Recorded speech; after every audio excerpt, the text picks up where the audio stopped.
Gue mau bahas Barcelona preview, tapi juga apa yang terjadi akhir-akhir ini. Banyak masalah seperti kalian tahu internal. Bahas itu dulu, terus bahas Madrid. Besok itu hari Rabu gue posting dua-duanya. Oke. Mulai dari masalah internal, ya kita tahu bahwa dari 19 direktur ada 6 yang mengundurkan diri karena tidak sesuai dengan polisinya dari Bartomeu. Nah, sementara mereka harus menunjuk satu lagi karena aturan statutanya harus ada 14 direktur. Tapi lu pertanyakan, 6 direktur yang cabut itu banyak banget ya. Dan kalau gue bilang ini adalah sebuah hasil dari bad management yang sudah bertahun-tahun di bawah Bartomeu. Yang disalahkan siapa? Bukan Bartomeu, Sosio yang milih dia, itu yang harus disalahkan. Ternyata Sosio banyak kardusnya juga tuh. Dimulai pada saat Rosell cabut, ada masalah, terus diganti dengan Bartomeu. Harusnya setelah itu dia menggantikan Rosell, harusnya dia tidak terpilih lagi.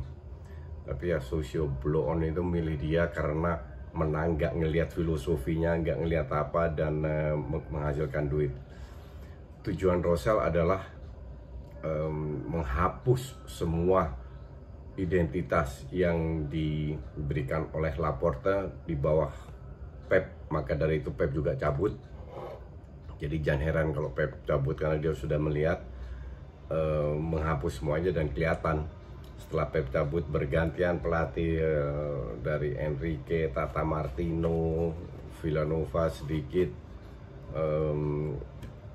sampai terakhir itu pelatih Valverde Castro itu akhirnya mendapatkan Setien. Oke.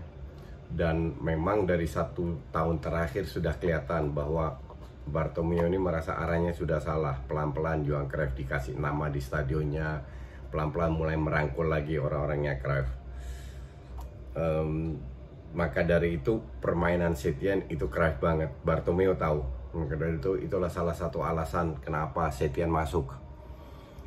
Entah berhasil atau tidak, kalau gue sih ngelihat ini triknya Bartomeu aja agar bisa mendapatkan suara lagi untuk atau kroni-kroninya lah, agar kroninya dipertahankan untuk pemilu berikutnya. Semoga Sosio lebih sadar lagi dan tidak menang. Tapi di bawah Rosell dan Bartomeu itu manajemennya Barca itu hancur-hancuran. Oke. Kita lihat bahwa ada perubahan di 2-3 tahun terakhir, terutama Barca dengan Messi.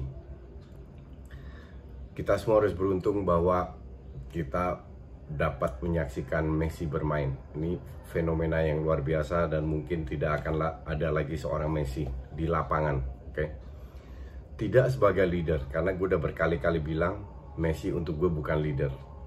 Kelihatan pada saat timnya ngedrop, pas lawan AS Roma, pas lawan Liverpool, dia nggak ngomong, dia nggak apa, bahkan kepalanya juga turun. Maka dari itu untuk gue sebagai leader enggak. Dan masalahnya di Barcelona setelah Puyol pergi, Pique pun so-so. Harusnya Pique yang bisa ambil alih sebagai leader, tapi nggak ada leader praktis. Nggak ada Xavi, nggak ada Iniesta, nggak ada Puyol, udah ngedrop abis. Lebih mengandalkan skill individunya Messi. Tapi ya Messi sekarang juga umurnya tahun ini 33 kalau nggak salah. Kelihatan sekali permainannya ngedrop banget. Dan yang jadi masalah dengan Messi, dia tidak mau, gue tidak melihat dia mau melakukan perubahan dari sisi permainan, nggak ngebantu defense. Dan kalau lagi ngedrop dia juga nggak bisa ngangkat timnya. Sementara kalau kita lihat pada saat dia hanya ngincer Suarez dan Alba, udah itu aja. Griezmann seringkali nggak dikasih bola. Tapi semoga itu berubah, karena Messi harus sadar bahwa permainannya itu sudah menurun. Dia nggak bisa dribbling kayak dulu lagi. Powernya sudah menurun. Tapi tetap bisa memberikan kontribusi lebih banyak, cuman jangan terlalu Messi sentris lagi. Jadi dia harus lebih bermain untuk tim, dan itu bukan dari pelatih, lebih dari dianya sendiri. Oke.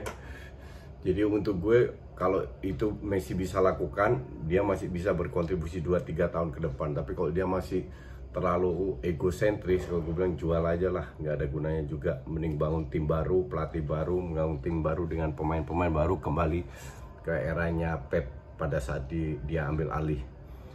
Kita lihat yang jadi masalah di Barca, ya kalian tau lah, beli pemain Malcolm jual, terus yang di Everton center back itu belum pernah banyak bermain jual. Banyak pemain dibeli hanya untuk dijual. Dari La Masia nyaris nggak ada pemain yang breakthrough, banyak pemain mediocre, dan pemain yang dibeli kapasitasnya juga sama. Jadi untuk pelatih susah juga kalau ngelihat pemain-pemain Barca sekarang udah banyak yang tua. Dirteknya sporting directornya sekarang dibawa Abidal. Gue nggak yakin juga dengan Abidal jujur. Tapi banyak sekali pembelian yang bapuk, yang lu beli Griezmann hanya untuk namanya doang. Harusnya Griezmann punya nilai tambah, tapi kalau lu tidak bisa memanfaatkan Griezmann, gak ada gunanya pemain kayak dia. Apalagi tergantung Messi maunya siapa, itu yang jadi masalah. Kalau kita lihat line up-nya, kiper butuh, klub besar itu butuh 2 kiper yang hebat. Nah beruntung Barca memiliki itu, walaupun Ter Stegen untuk gue masih di bawah Neuer, masih terlalu banyak bikin blunder, tapi dia juga seringkali memenangkan poin buat Barcelona. Backupnya Neto, it's okay, nggak ada masalah dengan Neto sebagai backup, harusnya bisa. Kalau kita lihat di belakang, yang bisa dipertahankan, Longley, Umtiti jual, Pique sebagai cadangan oke, Alba oke, Junior Firpo gue nggak yakin jual, Sergi Roberto gue nggak yakin juga, terlalu lelet. Semedo oke. Jadi praktis hanya 4 tempat, nggak ada pelapisnya.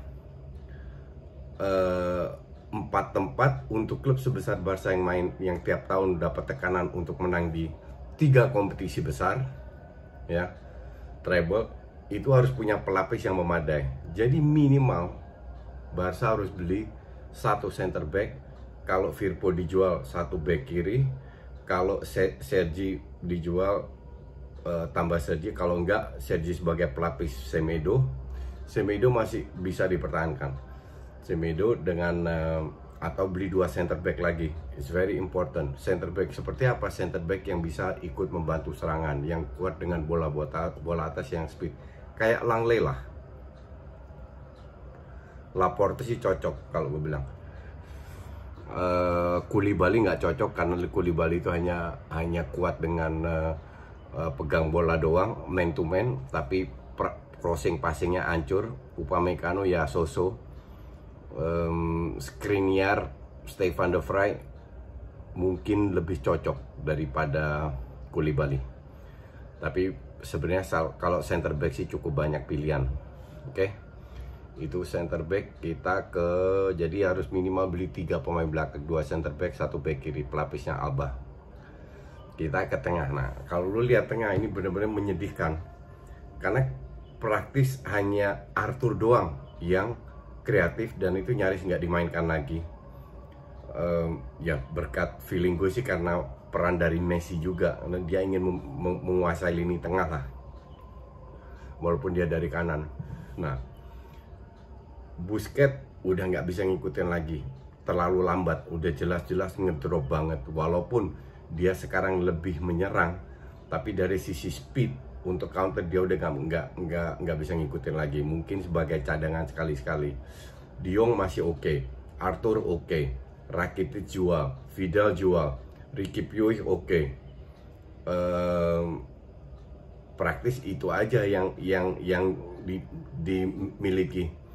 Jadi kecuali Alena ntar bisa balik lagi next year, harusnya layak diberi kesempatan.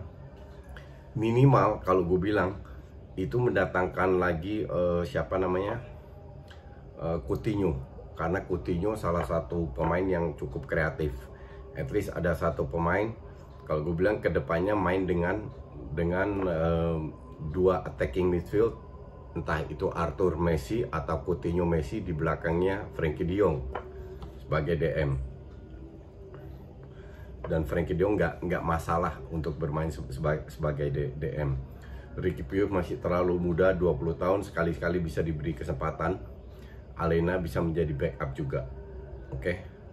Nah, sekarang kita ke depan. Griezmann pertahankan, Ansu Fati pertahankan, Thuram dijual, Messi, Dembele pertahankan, Suarez pertahankan, Braithwaite jual. 5 pemain untuk 3 tempat. Kalau seandainya Coutinho datang, dia eventually bisa dimainkan. Tapi gue prefer mendatangkan satu striker lagi, karena Suarez sudah tahu either lu manfaatkan Griezmann sebagai striker, kalau enggak satu winger.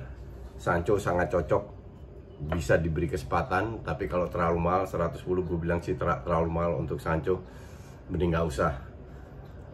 Gue prefer pemain kayak ya atau Gnabry yang sering kali cetak gol juga. Untuk posisi striker, ya mungkin striker muda bisa pelan-pelan dibawa. Mungkin Haaland bisa, karena dia feeling gue kayak Lewandowski. Dari striker yang sangat kuat tapi juga mobile. Tipe-tipe kayak Lewan, kayak Drogba, kayak Haaland, itu yang dibutuhkan Barcelona karena permainannya ya. Jadi nggak butuh real striker.